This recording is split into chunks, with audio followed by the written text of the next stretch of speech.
ஃப்ரெண்ட்வுட்ஸ் நேயர்களுக்கு வணக்கம்.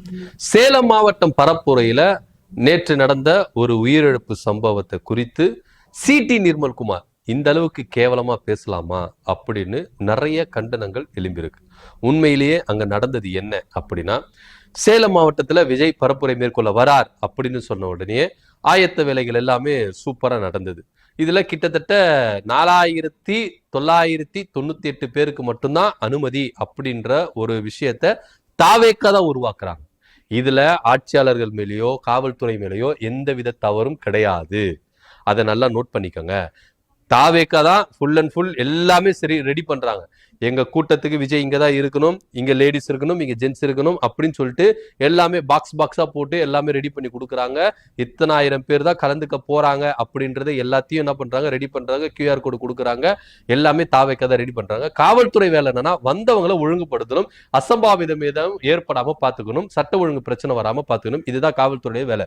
ஆட்சியாளர்கள் என்ன பண்ணிட்டாங்க, இடத்தை கொடுத்துட்டாங்க, பிக்ஸ் பண்ணிட்டாங்க. அதுவும் மனப்பூர்வமா தமிழக வெற்றி கழக நிர்வாகிகள் எல்லாருமே மனப்பூர்வமா ஏத்துக்கிறாங்க. ஓகே, எங்களுக்கு எல்லாமே பக்காவா இருக்கு அப்படின்னு சொல்லிட்டு எல்லாத்தையும் சைன் போட்டு வாங்கிக்கிறாங்க. இதெல்லாம் மீறி விஜய் அவர்கள் வராரு. கிட்டத்தட்ட 3 மணி நேரம் அளவுக்கும் அந்த வெயில்ல ஜனங்கள் வந்திருக்காங்க. காலையில இருந்து வர ஆரம்பிச்சிட்டாங்க. 12 மணிக்கு கூட்டம், 1 மணிக்கு முடியுது அப்படின்னு சொல்லியிருந்தாங்க. ஆனா இருந்தாலும் கூட்டம் அதிகமா அங்க வந்திருக்கு. 12 மணிக்கு மீட்டிங் ஸ்டார்ட் பண்றாங்க, 3 மணிக்கு முடிக்கிறாங்க அப்படின்றது தான் அவங்களுடைய டைம் ஷெட்யூல்ல இருக்கு. ஆனா விஜய பாக்குறதுக்காகவே நிறைய பேர் காலையில இருந்தே வர ஆரம்பிச்சுட்டாங்க. வந்தவங்களுக்கு சரியான ஒரு அடிப்படை வசதி அங்க இருந்திருக்கா அப்படின்றது ஒரு முதல் கேள்வி.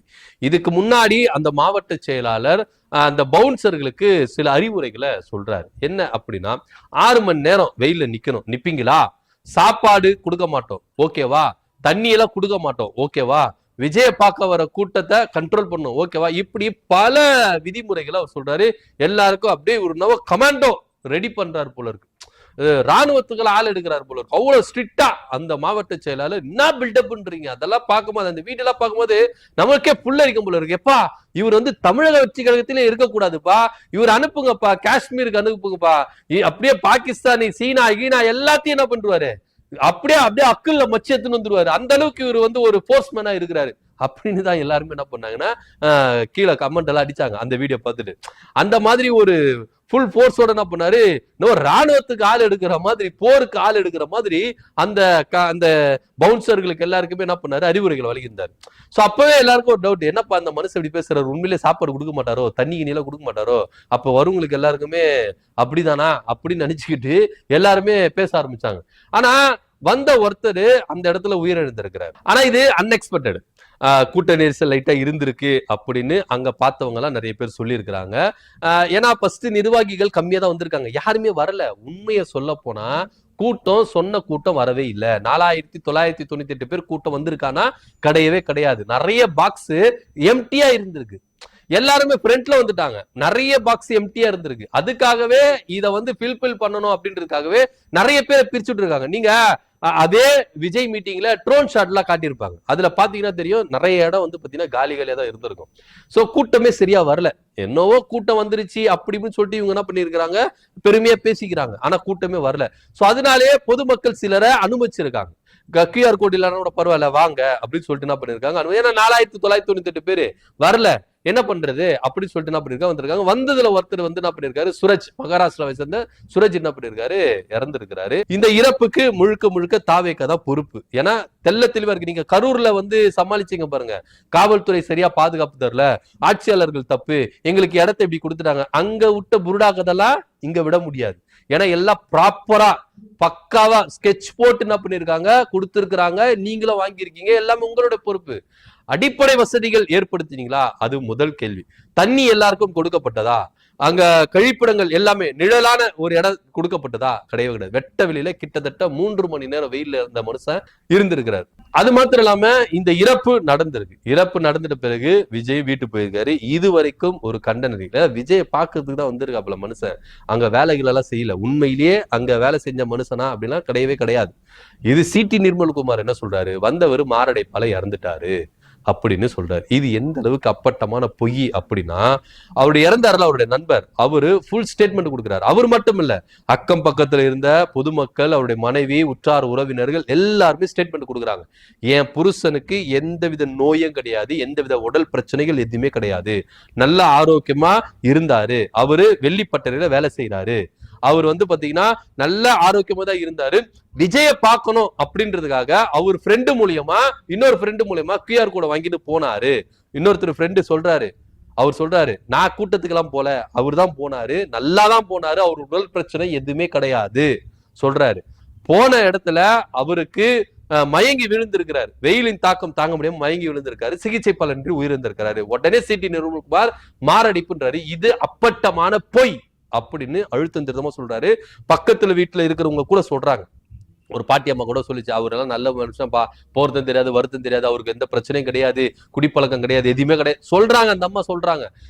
அவங்களுடைய ஒய்ஃப் அவங்களும் என்ன பண்றாங்க சொல்றாங்க. ஆனா இத வேணும்ட்டுக்குன்னே இந்த பழி நம்ம பக்கம் திரும்ப கூடாதுன்றதுக்காக தாவேக்கா எந்த அளவுக்கு இறங்கி ஒரு கேவலமான அரசியலை செய்யறாங்க, அப்படின்னு ஒரு துரோகமான அரசியலை செய்யறாங்க அப்படின்றது வெட்ட வெளிச்சமா தெரியுது.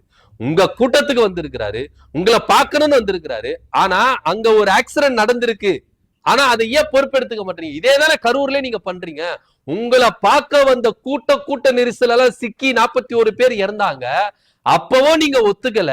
ஆமா எங்களாலதான் நடந்தது, எங்க தலைவர் லேட்டா வந்தாரு, எங்க தலைவருக்கு பாக்கணுன்றதுக்காக கூட்டத்தை நாங்களே கிரியேட் பண்ணுன்றதுக்காக அந்த அளவுக்கு நாங்க டஃப் கொடுத்தோம், அதுக்காகவே எங்க லேட்டா தலைவரை வர வச்சோம். ஏன் ஒத்துக்க மாட்டேன்றீங்க? என்னதாப்பா உங்களுக்கு பிரச்சனை? 41 பேர் இறந்ததுக்கும் நீங்க பொறுப்பேற்றுக்க மாட்டீங்க. இந்த கூட்டத்துக்கு ஒருத்தர் இறந்திருக்கிறாரு. அங்க இருக்கிறவங்க எல்லாமே சொல்றாங்க கூட்ட நெரிசல் வந்தது ஒரு உண்மைதான், சில கூட்ட நெரிசல் இருந்தது சொல்றாங்க. வெயிலின் தாக்கம் இது எல்லாமே தான் அவர் மயங்கி விழுந்தது.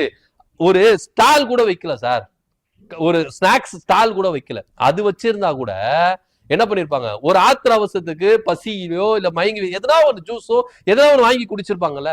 இவ்வளோ பெரிய மீட்டிங் ரெடி பண்றீங்க, இவ்வளோ பெரிய இடத்துல பார்க்கிங் இத்தனை ஏக்கரு, விஜய்க்கு இத்தனை, இப்படியெல்லாம் நீங்க டிவைட் பண்றீங்களா? ஒரு குறைஞ்சபட்சம் ஒரு ஸ்டாலு, ஸ்நாக்ஸ் ஸ்டாலு கொடுத்துருக்கலாமே. இப்ப கான்ட்ராக்ட்ல இருந்தா கொடுத்துருக்கலாமே. அவன் வியாபாரத்தை வித்துட்டு அவன் என்ன பண்ணிருப்பான், வியாபாரத்தை உங்களுக்கு காசை கொடுத்துட்டு அவன் வியாபாரம் பார்த்திருப்பான்ல.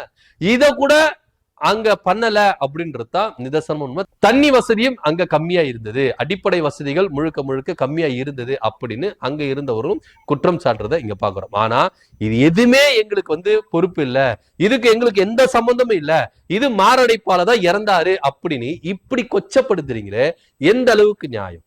இது கொஞ்சமாச்சுன்னா இறங்கி வந்திருக்கணும் சார். நீங்க கொஞ்சமாச்சுன்னா மனிதாபிமான அடிப்படையில நீங்க என்ன பண்ணிருக்கணும், இதை பொறுப்பேற்றுக்கணும். ஆனா இதுக்கெல்லாம் பொறுப்பேற்றுக்க மாட்டேன் அப்படின்னா நிறைய பேர் என்ன பண்ணாங்க, இரங்கல் தெரிவிச்சிட்டாங்க. அந்த நபருக்கு எங்களுடைய ஆழ்ந்த இரங்கல், ஏன்னா கூட்டத்துக்கு போயிட்டு இறந்துருக்கிறாரு அப்படின்னு சொல்லிட்டு நிறைய பேர் இரங்கல் தெரிஞ்சிருக்காங்க. ஆனா தமிழக வெற்றி கழகம் குறைஞ்சபட்சம் மனிதாபிமான அடிப்படையில கூட ஒரு இரங்கல் தெரிவிக்கலையே. அதாவது மனிதாபிமானத்துல கூட குறைஞ்சபட்சம் ஒரு இரங்கல் தெரிவிக்காத ஒரு கட்சி எதுனா அது தமிழக வெற்றி கழகம் தான். உங்க கூட்டத்துக்கு தான் வந்தாரு, உங்க தலைவரை தான் பார்க்க வந்திருக்காரு. சரி, சிடி நிர்மல்குமார் கருத்துப்படியே வச்சுப்போமே. சிடி நிர்மல்குமார் சொல்றாருல, கூட்டத்துக்கு வந்தவரு மாரடைப்புல இறந்துட்டாருன்னு சொல்றாருல, குறைஞ்சபட்சம் ஒரு இரங்கல் தெரிவிச்சீங்களா? உங்க கூட்டத்துக்கு தான் வந்தாரு, உங்க தலைவரை தான் பார்க்க வந்தாரு, நீங்க சொல்ற மாதிரியே மாரடைப்புல இறந்ததாகவே வச்சுக்கிட்டாலும் தமிழக வெற்றி கழகத்திலிருந்து இரண்டாம் கட்ட தலைவர்கள் இருந்து ஒரு குறைஞ்சபட்ச ஒரு இரங்கல் தெரிவிச்சீங்களா அப்படின்றதுதான் நம்மளுடைய கேள்வி. ஆனா இங்க மடைமாற்றுகிற விதமா அவரு வந்தவரு மயங்கி விழுந்து வெயிலின் தாக்கத்தினால கூட்ட நெரிசலினால அவரு மயங்கி விழல, அவரு இறக்கல, மாரடைப்பால இறந்தாரு அப்படின்னு ஒரு பொய்யான ஒரு தகவலை சொல்றாரு. அவங்க குடும்பத்தாரும் அக்கம் பக்கத்துல வசிக்கிறவர்களும் அவருடைய நண்பரும் இதை மறுத்து இருக்கிறாங்க. உண்மையிலேயே அந்த சுரஜ் என்ற உயிரிழந்த நபருக்கு எந்தவித உடல் பிரச்சனைகள் எதுவுமே கிடையாது, அவர் நல்ல ஆரோக்கியமா தான் இருந்தாரு அவரும் சொல்றாரு. சரி, இப்போ நிர்மல்குமார் இப்படி சொல்றாங்க, அவங்க ஒரே சொன்னாங்க, ஹாஸ்பிட்டலுக்கு போச்சுல, அந்த உயிரிழந்த உடல் ஹாஸ்பிட்டலுக்கு போச்சுல, போஸ்ட்மார்டம் ரிப்போர்ட்ல டாக்டர்கள் தெளிவா சொல்லியிருப்பாங்களே ஏன் இறந்தாங்க, இது வரைக்கும் எதுவுமே சொல்லவே இல்லையே. அப்போ அவருக்கு எந்த உடல்ல எந்த பிரச்சனையும் இல்லை அப்படின்றது தானே ஒரு உண்மை. ஆனா இது எல்லாவற்றையும் பாத்தீங்களா, எந்த அளவுக்கு தமிழக வெற்றி கழகம் ஒரு உயிர் இழந்திருக்கு, அத தான் மேல பழி வந்துடக்கூடாது அப்படின்றதுக்காக ஒரு பொய் பிரச்சாரத்தை சிடி நிர்மல்குமார் இவங்க எல்லாம் மூஞ்ச வச்சு எங்க திரும்ப வச்சுப்பாங்க. விஜய் அவர்கள் 41 பேரை அங்க உங்க கரூர்ல வந்து என்ன பண்ணாங்க, அந்த 41 பேர் விஜயை பார்க்க வரணும் அப்படின்றதுக்காக வந்து இறந்தாங்க.